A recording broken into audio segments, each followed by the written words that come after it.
नमस्कार साथियों, आज ये चौथा डेली नोट्स का कार्यक्रम है। फोर्थ डे, 3 मैं पहले ही आप लोगों को समझा चुका हूँ और आज आपको जैसा कि मैं बता रहा हूँ अभी जो शुरुआती वीडियो 10-12 हैं कि कौन कौन से कॉमन डायग्नोसिस लेके हॉस्पिटल में पेशेंट भर्ती होते हैं। तो पिछला वाला सेक्शन जैसे यूरोलॉजी को था, आज वाला सेक्शन रेस्पिरेटरी डिजीज को लेकर है। तो जैसे ब्रोंकियल एज्मा और COPD, chronic obstructive pulmonary disease, ये दो सबसे कॉमन मैनिफेस्टेशंस होते हैं जिनको लेकर हॉस्पिटल में पेशेंट ब्रेथलेसनेस और शिकायतों के साथ आते हैं। और क्रॉनिक ऑब्स्ट्रक्टिव पल्मोनरी डिजीज के दो कंपोनेंट होते हैं, क्रॉनिक ब्रोंकाइटिस और एम्फाइसेमा। जिस किसी को भी सीओपीडी होता है उसमें दोनों कंपोनेंट होते हैं, किसी में एम्फाइसेमा ज़्यादा होता है, किसी में क्रॉनिक ब्रोंकाइटिस ज़्यादा होती है। ट्यूबरकुलोसिस शरीर के किसी भी अंग में हो सकती है, लेकिन अगर 100 लोगों को ट्यूबरकुलोसिस है तो 67 लोगों को यानी 2/3 लोगों को केवल फेफड़ों में ट्यूबरकुलोसिस होती है, उसको पल्मोनरी ट्यूबरकुलोसिस कहते हैं। न्यूमोनिया और न्यूमोनाइटिस, इन दोनों का मतलब होता है लंग में इन्फ्लामेशन होना।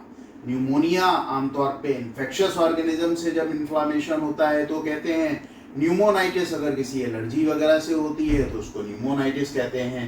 फिर बच्चों आ गया ब्रोंकाइटिस और ब्रोंकियोलाइटिस। तो आप लोगों को पता है ट्रेकिया बढ़ता है राइट ब्रोंकस में, लेफ्ट ब्रोंकस में, फिर और आगे ब्रोंकस में बढ़ता है।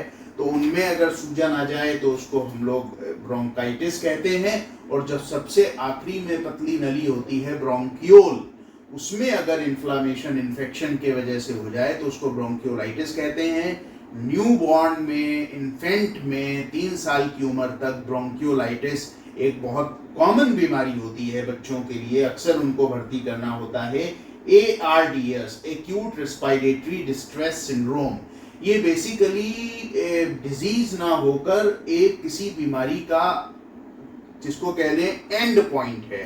फेफड़े में कोई भी इन्फेक्शन हुआ, कुछ भी प्रॉब्लम हुआ और फेफड़े में बिल्कुल वहां पर जो गैस एक्सचेंज है वो नहीं हो रही है, बंद हो गए, तो उसको एक्यूट रेस्पिरेटरी डिस्ट्रेस सिंड्रोम कहते हैं। तो एक ये बीमारी का जिसको कहते हैं हम लोग दुष्परिणाम होता है आखिरी। ILD, इंटरस्टिशियल लंग डिजीज, बहुत इंपॉर्टेंट है आज के सिनेरियो में, इसके केसेस बढ़ रहे हैं। फिर बच्चों ब्रोंकोजेनिक कैर्सिनोमा या lung cancer, cystic fibrosis, bronchiectasis, spelling याद रखिएगा, ब्रोंकाइटिस अलग है, ब्रोंकिएक्टेसिस अलग है। फिर बच्चों प्लूरा, जो लंग के चारों तरफ मेम्ब्रेन होती है, प्लूरा, विसरल प्लूरा और पैराइटल प्लूरा, अगर उनमें इन्फ्लामेशन हो जाए तो प्लूराइटिस कहते हैं। विसरल प्लूरा और पैराइटल प्लूरा के बीच में प्लूरल स्पेस होता है, उसमें अगर पानी भर जाए तो प्लूरल इफ्यूजन कहते हैं, हवा भर जाए तो न्यूमोथोरैक्स कहते हैं, पस भर जाए तो उसको एम्पाइमाथोरेसिस या पायोथोरैक्स कहते हैं। इन्फ्लुएंजा जिसको फ्लू भी कहते हैं।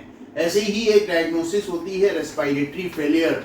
तो रेस्पिरेटरी फेलियर फिर से कोई डायग्नोसिस नहीं होती, ये लंग की किसी बीमारियों का या लंग में जो रेस्पिरेटरी ट्रैक्ट है उसकी बीमारियों के अंततोगत्वा जो क्षति होती है उसको कहते हैं।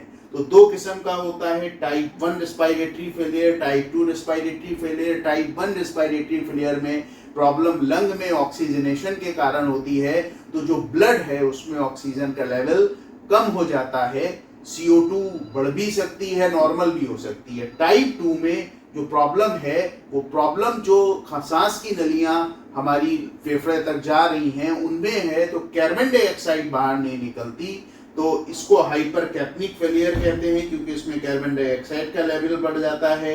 इसको हाइपोक्सिक फेलियर कहते हैं कि उसमें ऑक्सीजन का लेवल कम हो जाता है। तो ये कुछ रेस्पिरेटरी डायग्नोसिस मैंने आज आप लोगों को बताई। अब 5वें दिन यानी 5वीं बार आप लोगों को फिर मैं कुछ और चीज़ों के विषय में बताऊंगा। स्पेलिंग इनकी अच्छे से याद करेंगे और इनका मतलब थोड़ा थोड़ा जो मैंने समझाया है उसको समझेंगे। बहुत बहुत धन्यवाद।